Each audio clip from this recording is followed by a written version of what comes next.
Guys, Rooster here in Tennessee, roostercb.com. This is a customer test video. Chris, this is your one drive and two 2879C with a 2290 driver in it. 2879C is in the output, obviously a low drive amp. We're going to hit it with about 8 to 9 average, and this radio does, you know, on a bird it'll show 35 PEP, maybe a little bit more. And we're going to test at 15, what was 15 flat. Let's dial it back a little bit since we don't want to cheat it at all. Variable's kind of sensitive on this thing. Man, there we go, 15 flat. So 15 volts flat. The reason we're doing that, we're running our radio and the amp off the power supply for one. Number two, this thing has a standard 2290 in it. There's only one kind of 2290 made. And I don't know how they do, you know, much over 15 volts. Probably could take 15.5. The 2879Cs inside of it can take, you know, 16, 17 volts, whatever. But we don't want to kill our 2290.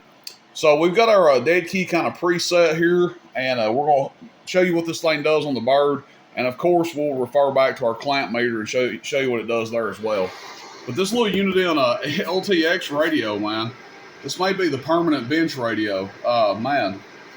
Well, I don't want to do that because it drives amps pretty good. I actually think it drives amps a little bit harder than what my other one does.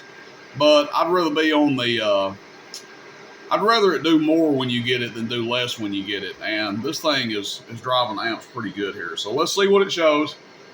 Average power first, 1,000 watt slug, bottom scale.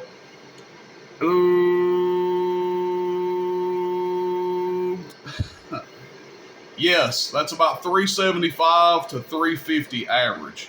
So that is a lot of power out of a one drive and two. 54 amps.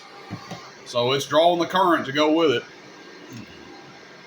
And I'll tell you guys, it could be partially the radio that I'm using to drive it, and this could just be a hot amp, or it could be a combination of the two. Generally, if I see like 575, 600 PEP, 200, you know, probably 250 average on a one drive and two, I'm generally pretty happy with it.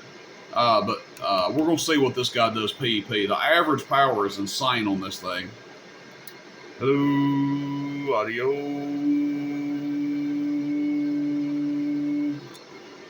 700 plus PEP. So this thing's really getting with it. Again, it could be a combination. The radio that I'm using might be driving it a little bit harder, or it could just be a very hot amp. You know, is every one drive and two that comes through here going to do this much power? No. Not going to set an unreasonable expectation and expect that. I do have one more of these, the brother or sister amp to this one. I don't know how much it's doing, but if you're interested in a one drive and two, 2879C, shoot me a text, 423-299-3535. Otherwise, this one will go out to Mr. Chris G, I believe your last name starts with. Sorry, man, I know you've been asking me when this thing was going to ship out. Just trying to get around to it, and we always like to do test videos before we ship out the amp. So I hope you're impressed with it. Hope you enjoy it. It's surpassed what my expectations are. I don't know if I've ever had a one drive and two show that kind of power at 15 volts. Back in the day with Toshiba amps that were running 18, 19 volts, I've seen some of them do 800 plus watts PEP. But I don't think I've ever seen one do, you know, 15 volts, a 2879C. I don't think I've ever seen one do almost 800 watts. So really impressed with this one, and I hope it impresses the customer as well. All right, thanks guys. Rooster N10, roostercb.com. See you, bye.